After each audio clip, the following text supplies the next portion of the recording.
présent comment l'Occident est devenu dépendant de la mondialisation et du travail des plus faibles. Malgré que nous soyons les plus grands consommateurs de matières premières, nous possédons également la plus grande économie immatérielle. Grâce à la mondialisation et au pétrole bon marché, l'économie matérielle s'est délocalisée, au point où la presque totalité des objets présents dans nos domiciles viennent d'ailleurs, généralement d'Asie. Une grande partie de l'économie du Nord est donc devenue immatérielle. On parle d'une économie d'intelligence ou de services. Certains secteurs de cette économie sont indispensables, comme l'éducation, la santé ou l'aide sociale. D'autres, par contre, le sont beaucoup moins.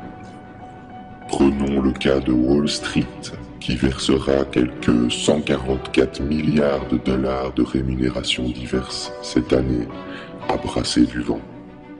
Bien sûr, nous produisons encore certains biens matériels chez nous, mais des secteurs comme l'agriculture, dont le rôle est vital pour la survie de l'humanité, sont en crise et résistent mal à la concurrence mondiale. De plus, les métiers manuels sont très mal perçus en société. Les paysans sont considérés comme stupides, sales, arriérés. L'économie immatérielle, quant à elle, ne cesse de croître au fur et à mesure que les villes se remplissent, ce qui accentue une dépendance invisible vis-à-vis du reste du monde productif. Ainsi, une quantité faramineuse d'emplois ne servent strictement à rien, si ce n'est à perpétuer le système lui-même et à combler un chômage potentiellement astronomique. Malheureusement, la population ignore souvent à quel point leur survie est dépendante des autres secteurs, très éloignés, trop éloignés. En Île-de-France, la dépendance alimentaire est de 4 jours seulement.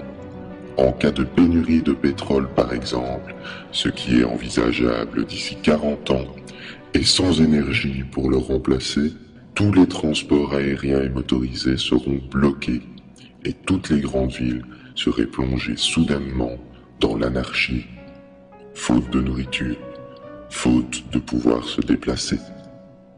Les néolibéraux estiment que l'homme survivra par un effort soudain d'adaptation ou par l'apparition miraculeuse d'une technologie. Mais pourquoi attendre d'être au pied du mur? L'économie et la production de biens de nécessité doivent indéniablement se relocaliser afin que chaque zone géographique puisse acquérir sa souveraineté alimentaire. Enfin, nous savons également que l'argent est créé à partir d'une dette envers du capital. Vous pensiez que les banques prêtaient de l'argent des petits épargnants? Grave erreur. À partir d'un euro réel, les banques peuvent distribuer plusieurs milliers d'euros sous forme de dette. Et d'où vient votre salaire? De cette dette ou d'un capital privé. Pour combler la dette et l'intérêt de celle-ci, tous les agents économiques doivent être en compétition, croître sans cesse et in fine engendrer davantage d'argent-dette pour résorber la dette existante. Il faut travailler plus pour gagner plus, mais surtout pour empêcher la faillite totale du système. C'est une course sans fin, savamment orchestrée, pour enfermer les hommes dans le cycle travail et consommation. Lors d'une catastrophe comme le tremblement de terre en Haïti, il s'est passé la même chose. La Banque mondiale a prêté des centaines de millions. Le pays s'est endetté, les entreprises étrangères se sont installées et la population locale travaille pour rembourser la dette. Le tout est possible grâce à la croissance économique ininterrompue et à la confiance des acteurs en cette croissance. Or, mathématiquement et matériellement, la croissance sans limite est impossible. Premièrement, car nous sommes dépendants de la Terre et de ses ressources. Deuxièmement, car l'homme ne peut pas être pressé indéfiniment. Et troisièmement, car la croissance tend vers l'infini, ce qui la rend de plus en plus insoutenable chaque année. Concrètement, le développement des pays du Sud se fait par leur endettement vis-à-vis du Nord, obligeant ainsi les pays émergents à adopter l'économie occidentale tout en exploitant leurs ressources au bénéfice de l'Occident. C'est une manière d'acquérir des ressources par la ruse sans recourir à la violence.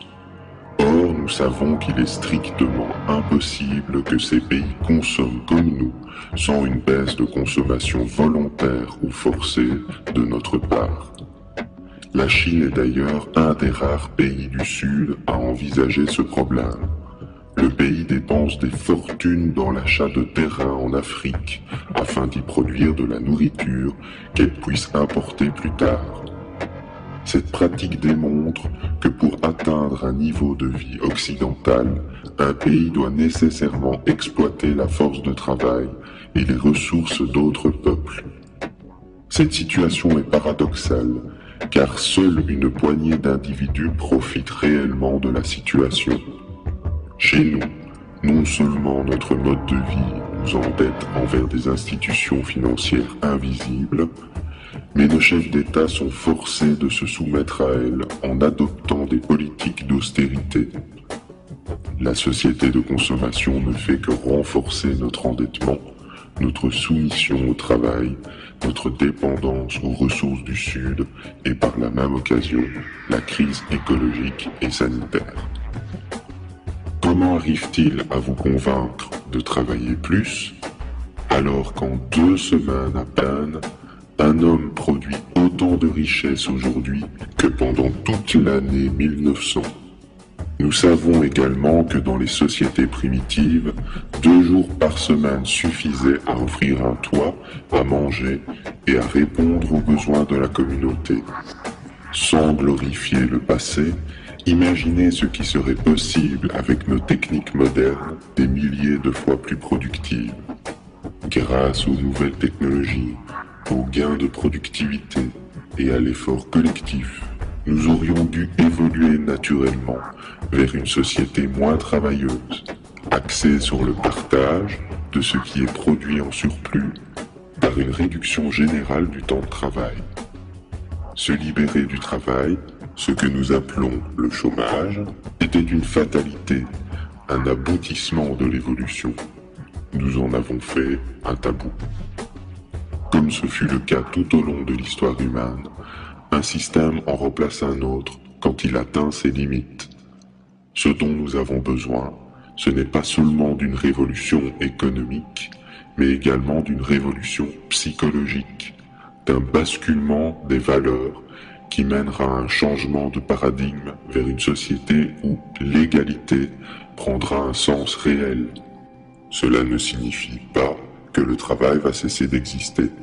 Une société sans activité ne peut pas être viable.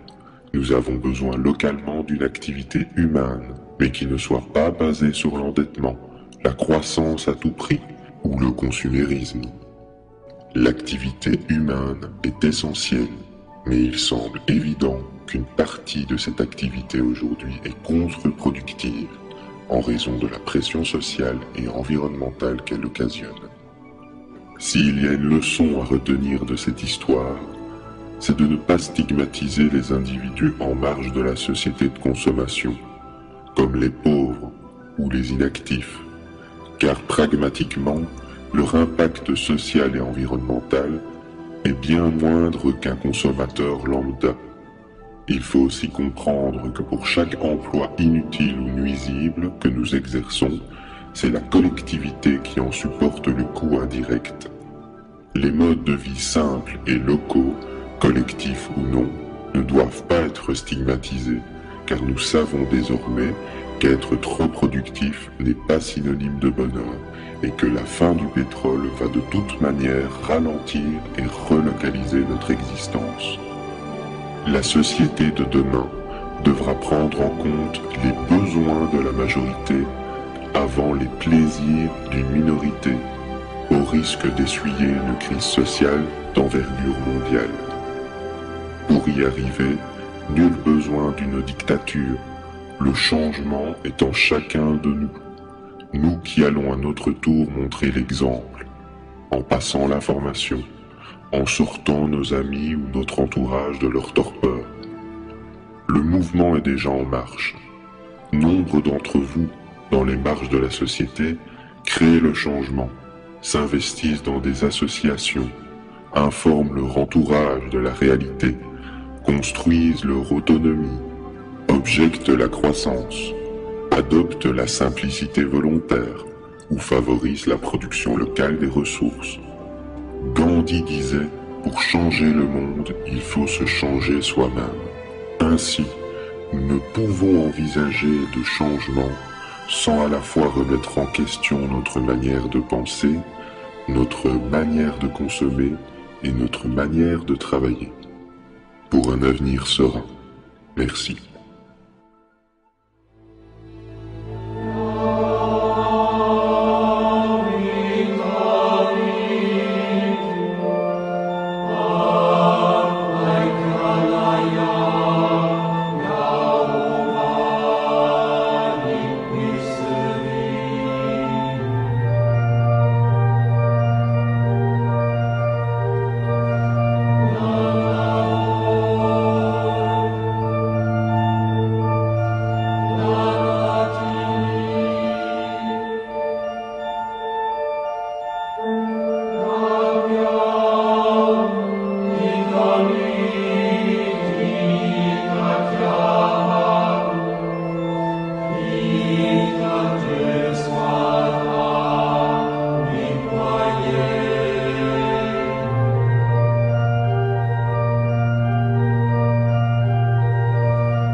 Yeah.